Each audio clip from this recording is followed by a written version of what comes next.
Hi guys, ಎಲ್ಲರಿಗೂ ನಮಸ್ಕಾರ. ಇವತ್ತಿನ ರೆಸಿಪಿ ಬಂದ್ಬಿಟ್ಟು ಪುಡಿ ಚಿತ್ರಾನ್ನ ಅಂದ್ರೆ ಹುಳಿ ಚಿತ್ರಾನ್ನ. ಅದಕ್ಕೆ ಬೇಕಾಗಿರೋ ಇಂಗ್ರೀಡಿಯೆಂಟ್ಸ್ ನೋಡಿ. ಉದ್ದಿನಬೇಳೆ 1 ಕಪ್, ಕಡಲೆಬೇಳೆ, ಒಣಮೆಣಸಿನ್ಕಾಯಿ ಒಂದು 50 ಗ್ರಾಮ್ಸ್, ಜೀರಿಗೆ 1 ಕಪ್, ಮೆಂತ್ಯ ಒಂದು 1/4 ಕಪ್, ಮೆಣಸು 1/4 ಕಪ್, ಸಾಸಿವೆ ಅರ್ಧ ಕಪ್. ಇದಕ್ಕೆ ಬೇಕಾಗಿರೋ ಸಾಮಗ್ರಿಗಳು ಇಷ್ಟು. ಈಗ ನೋಡಿ, ಬಾಣ್ಲಿನ ಸಣ್ಣ ಉರಿಯಲ್ಲಿ ಇಟ್ಕೊಂಡು ಒಂದೊಂದು ಪದಾರ್ಥನೇ ಸಣ್ಣ ಉರಿಯಲ್ಲಿ ಹುರ್ಕೊಳ್ಳೋಣ. ಮೊದಲನೇದಾಗಿ ಜೀರಿಗೆ.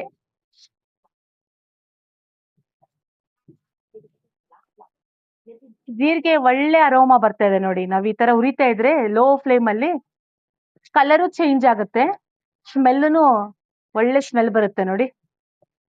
ನಮಗ್ ಗೊತ್ತಾಗುತ್ತೆ ಅದು ವಾಸನೆ ಬರೋ ಟೈಮಲ್ಲಿ ನಾವ್ ಇದನ್ನ ತೆಗೆದು ಪ್ಲೇಟ್ಗೆ ಹಾಕೊಳ್ಳೋಣ.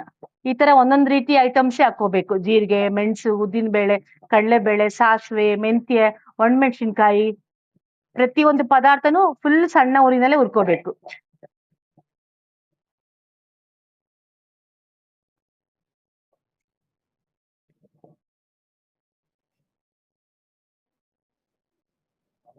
ಈಗ ಉದ್ದಿನಬೇಳೆ ಹಾಕೊಂಡಿದ್ದೀನಿ ಫ್ರೆಂಡ್ಸ್.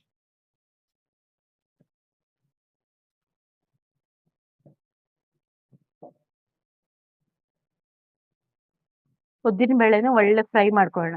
ಉದ್ದಿನ ಬೇಳೆ ಸ್ಮೆಲ್ಲೇ ಒಂಥರ ಡಿಫ್ರೆಂಟು. ಜೀರಿಗೆ ಹುರಿತಾ ಇದ್ರೆ ಜೀರಿಗೆ ಸ್ಮೆಲ್ಲೇ ಒಂಥರ ಡಿಫ್ರೆಂಟು. ಮೆಣಸು ಹುರಿತಾ ಇದ್ರೆ ಮೆಣಸು ಒಳ್ಳೆ ಘಮ ಘಮ ಸ್ಮೆಲ್ ಮೆಣಸು. ಕಡಲೆಬೇಳೆ, ಮೆಂತ್ಯ, ಸಾಸಿವೆ ಇವೆಲ್ಲ ಆರೋಗ್ಯಕ್ಕೆ ಎಷ್ಟು ಒಳ್ಳೇವಲ್ಲ ನೋಡಿ ಫ್ರೆಂಡ್ಸ್. ಕಲರ್ ಚೇಂಜ್ ಆಗಿದೆ ನೋಡಿ. ನೋಡಿ,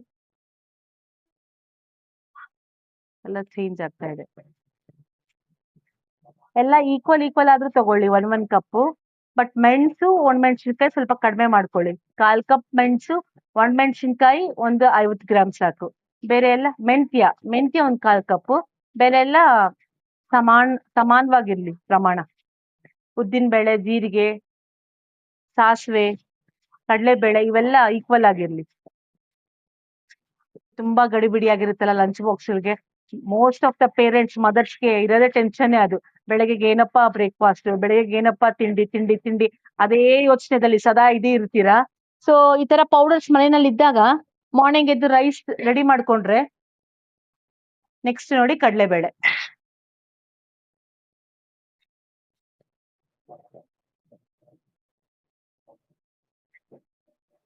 ಕಡಲೆಬೇಳೆ ಹುರಿತಾ ಇದ್ರೇನೆ ಒಂಥರ ಡಿಫ್ರೆಂಟ್ ಸ್ಮೆಲ್, ಉದ್ದಿನ ಬೇಳೆನೆ ಒಂಥರ ಡಿಫ್ರೆಂಟ್ ಸ್ಮೆಲ್, ಜೀರಿಗೆನೆ ಒಂದ್ ಡಿಫ್ರೆಂಟ್ ಸ್ಮೆಲ್, ಮೆಣಸು ಒಂದ್ ಡಿಫ್ರೆಂಟ್ ಸ್ಮೆಲ್.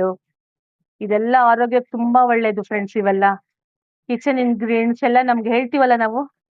ಒಂದು ನಮ್ಮ ಮನೆಯಲ್ಲೇ ಒಂದು ಮೆಡಿಕಲ್ ಸ್ಟೋರ್ ಇರುತ್ತೆ, ಮಿನಿ ಮೆಡಿಕಲ್ ಸ್ಟೋರ್. ನೋಡಿ, ಕಡಲೆಬೇಳೆ ನೋಡಿ ಫ್ರೆಂಡ್ಸ್, ಎಷ್ಟು ಚೆನ್ನಾಗಿ ಕಲರ್ ಬಂದಿದೆ ನೋಡಿ. ಸೇಮ್ ಗೋಲ್ಡ್ ಕಲರ್ ಇದೆ ಅಲ್ವಾ. ಈಗ ಆಗಿದೆ, ಪಕ್ಕಕ್ಕೆ ತೆಗೆದಿಟ್ಕೊಳ್ಳೋಣ. ನೆಕ್ಸ್ಟ್ ಸಾಸಿವೆ ಹಾಕೊಳ್ಳೋಣ. ಸಾಸಿವೆ ಬೇಗ ಆಗೋಗುತ್ತೆ ಆಕ್ಚುಲಿ. ಚಿಟ್ಪಟ ಅಂದಿದ ತಕ್ಷಣ ಇಳಿಸ್ಕೊಂಡ್ಬಿಡ್ಬೋದು ನೋಡಿ. ಅದ್ ನಿಲ್ಲಲ್ಲ, ಬಾಣ್ಲಿಯಲ್ಲಿ ಇರೋದೇ ಇಲ್ಲ. ಅದು ಫ್ರೈ ಆಗೋದ್ರೆ ಪಟ್ ಪಟ್ ಪಟ್ ಅಂತ ಎಗರುತ್ತೆ ನೋಡಿ. ಈ ಟೈಮಲ್ಲಿ ಸಾಸಿವೆ ಇಳಿಸ್ಕೊಂಡ್ ಬಿಡ್ತೀವಿ. ನೆಕ್ಸ್ಟ್ ಈಗ ಮೆಣಸು. ಮೆಣಸು ಹೇಳಿದ್ನಲ್ಲ ಫ್ರೆಂಡ್ಸ್, ಈ ಕಪ್ ಈ ಕಪ್ಪಲ್ಲಿ ಅಳತೆ ತಗೊಂಡಾಗ ಮೆಣಸು ಸ್ವಲ್ಪ ಆದಷ್ಟು 1/4 ಕಪ್ ಇರ್ಲಿ ಸಾಕು. ಆದ್ರೂ ಹಾಕೋಬಹುದು, ಒಣಮೆಣಸಿನ್ಕಾಯಿ ಆದ್ರೂ ಹಾಕೋಬಹುದು. ನಾವು ಹಸಿಮೆಣಸಿನ್ಕಾಯಿ ತುಂಬಾ ಪ್ರಿಫರ್ ಮಾಡ್ತೀವಿ, ಹಸಿಮೆಣಸಿನ್ಕಾಯಿ ಹಾಕೊಂತೀವಿ. ಮೆಣಸು ಒಳ್ಳೆ ಸ್ಮೆಲ್ ಬರುತ್ತೆ ನೋಡಿ ಉರಿತಾ ಇದ್ರೆ ಅಂತ ನೋಡಿ. ಈಗ ಮೆಣಸು ಆಗಿದೆ, ಮೆಣಸು ತೆಗೆದಿಟ್ಬಿಡ್ತೀನಿ. ನೆಕ್ಸ್ಟ್ ಮೆಂತ್ಯ. ಲಾಸ್ಟ್ ಅಲ್ಲಿ ಮೆಂತ್ಯ ಹಾಕೊಂತ ಇದೀನಿ. ಒಣಮೆಣಸಿನ್ಕಾಯಿ ಇದೆ, ಅದೊಂದು 5 ನಿಮಿಷ ಸಾಕು. ಬಾಂಡ್ಲಿ ಬಿಸಿ ಆಗಿರುತ್ತಲ್ವಾ, ಹೆಂಗೋ ಇಷ್ಟೆಲ್ಲ ಹುರ್ಕೊಳ್ಳೋಷ್ಟರಲ್ಲಿ ಆ ಬಿಸಿ ಬಾಂಡ್ಲಿಗೆನೆ ಒಣಮೆಣಸಿನ್ಕಾಯಿ ಹಾಕ್ಬಿಟ್ರೆ ಅಲ್ಲೇ ಫ್ರೈ ಆಗ್ಬಿಟ್ಟಿರುತ್ತೆ. ಅದನ್ನೇನ್ ಸಪರೇಟ್ ಆಗಿ ಫ್ರೈ ಮಾಡ್ಕೊಳೋದ್ ಬೇಡ. ಶ್ರಾವಣ ಮಾಸ ಬೇರೆ ಬಂತಲ್ಲ ಫ್ರೆಂಡ್ಸ್. ಇವಾಗ ನಿಮ್ಗೆಲ್ಲ ನೈವೇದ್ಯಗಳಿಗೆ, ಪ್ರಸಾದಗಳಿಗೆ, ಬರೋರ್ಗೆ ಪ್ರಸಾದ ಕೊಡ್ಬೇಕಲ್ವಾ. ಇದೆಲ್ಲ ತುಂಬಾ ಹೆಲ್ಪ್ ಆಗುತ್ತೆ. ಈ ಪುಳಿಯೋಗರೆ ಪೌಡರ್ಸು, ಮಸಾಲಾ ಚಿತ್ರಾನ್ನ ಪೌಡರ್ಸು, ಈ temple style puliyogare powder, vangibath powder, ಮತ್ತೆ ಬೇಳೆ ಬಾತ್ ಪೌಡರ್ ಅದ್ ಮಾಡ್ತೀವಿ. ಬಟ್ ಅದು ಬಿಸಿ ಬೇಳೆ ಬಾತ್ ಪೌಡರ್ ಅಲ್ಲ.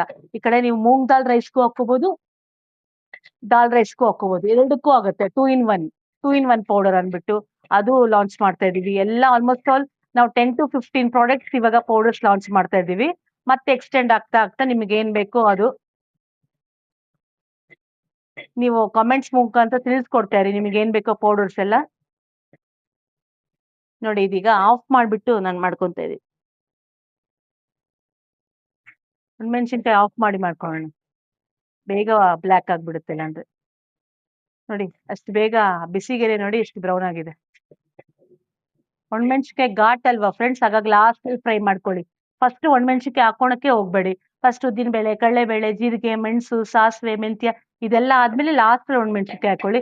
ಯಾಕಂದ್ರೆ ಕೆಲವರು ಮಕ್ಳು ಇರ್ತಾರೆ ಮನೆಯಲ್ಲಿ, ಘಾಟ್ ಅಲ್ವಾ ಇದು, ಲಾಸ್ಟ್ ನಲ್ಲಿ ಹಾಕೊಂಡ್ರೆ ಇದು ನಿಮ್ಗೆ ಘಾಟ್ ಬರಲ್ಲ. ಗ್ಯಾಸ್ ಆಫ್ ಮಾಡ್ಬಿಟ್ಟು ಲಾಸ್ಟ್ ಅಲ್ಲಿ ಒಣಮೆಣಸಿನ್ಕಾಯಿ ಹುರ್ಕೊಳ್ಳಿ, ಘಾಟ್ ಅನ್ಸಲ್ಲ ನಿಮ್ಗೆ. ಮೊದ್ಲೇ ನಾವು ಒಣಮೆಣಸಿನ್ಕಾಯಿ ಹುರ್ಕೊಂಡ್ರೆ ಬಾಣ್ಲಿನೂ ಬಿಸಿ ಆಗ್ಬಿಟ್ಟಿರುತ್ತೆ, ಘಾಟು ಬರುತ್ತೆ. ಅದಾದ್ಮೇಲೆ ಮಿಕ್ಕಿದ ಪದಾರ್ಥಗಳೆಲ್ಲ ಹುರ್ಕೋಬೇಕಲ್ವಾ, ಅವಾಗ ಸ್ವಲ್ಪ ಮನೆಯೆಲ್ಲ ಸ್ವಲ್ಪ ಘಾಟ್ ಆಗುತ್ತೆ. ಈ ತರ ಆಫ್ ಮಾಡಿ ನೋಡಿ, ಆಫ್ ಮಾಡಿದ್ಮೇಲೆ ಎಷ್ಟು ಚೆನ್ನಾಗಿ ಹುರಿದಿದೆ ನೋಡಿ, ಇಷ್ಟಿದ್ರೆ ಸಾಕು. ಈಗ ಇದನ್ನು ಇದಕ್ಕೆ ಟ್ರಾನ್ಸ್ಫರ್ ಮಾಡಿಸ್ಕೊಂಬ. ಈಗ ನೋಡಿ ಎಲ್ಲ ಫುಲ್ ಪೌಡರ್ಸ್ ಎಲ್ಲ ಮಿಕ್ಸ್ ಮಾಡಿದ್ಮೇಲೆ ಈ ತರ ಬರುತ್ತೆ. ಈಗ ಇದು ತಣ್ಣಕ್ಕಾಗಕ್ ಬೇಡ, ಒಂದ್ 10 ಮಿನಿಟ್ಸ್ ಕೂಲ್ ಆಗ್ಲಿ, ತಣ್ಣಕ್ಕಾಗ್ಲಿ. ಇದು ತಣ್ಣಕ್ಕಾಗಿದ್ದ ನಂತರ ನೀವು ಜಾರ್ ನೋಡ್ಕೊಳ್ಳಿ, ಜಾರ್ ಸೈಜ್ 3 ಜಾರ್ ಇರುತ್ತಲ್ವಾ, ಫಸ್ಟ್ ಜಾರಲ್ಲಿ ಚಿಕ್ಕ ಜಾರಲ್ಲಿ ಆಗಲ್ಲ, ಮಧ್ಯ ಜಾರದಲ್ಲಿ ಹಾಕೊಳ್ಳಿ, ಬೇಗ ಪೌಡರ್ ಆಗುತ್ತೆ. ಅಂದ್ರೆ ಫೈನ್ ಪೌಡರ್ ಬೇಡ, ತರ್ತರಿಯಾಗಿ. ಅದನ್ನ ನಿಮ್ಗೆ ತೋರಿಸ್ಕೊಡ್ತೀನಿ ಈಗ ಯಾವ ತರ ಅಂತ. ಪೌಡರು ಸ್ವಲ್ಪ ತರ್ತರಿಯಾಗಿ, ಒಂದ್ 2 ರೌಂಡ್, ಬೇಗ ಪೌಡರ್ ಆಗ್ಬಿಡುತ್ತೆ. ಫುಲ್ ಫೈನ್ ಪೌಡರ್ ಬೇಡ ಫ್ರೆಂಡ್ಸ್. ಈಗ ಅಂಗಡಿಯಲ್ಲಿ ಪುಳಿಯೋಗರೆ ಪೌಡರ್ ಬರುತ್ತಲ್ಲ, ಆ ರೀತಿ ಸ್ವಲ್ಪ ತರ್ತರಿ ಇರ್ಲಿ. Full fine vangibath, bisibele bath powder ಬರುತ್ತಲ್ಲ, ಆ ತರ ಬೇಡ, ಸ್ವಲ್ಪ ತರ್ತರಿ ಇರ್ಲಿ. ನಾನು ತೋರಿಸ್ಕೊಡ್ತೀನಿ ಈಗ. ಇದು ಕೂಲ್ ಆಗಕ್ ಬೇಡ ಈಗ.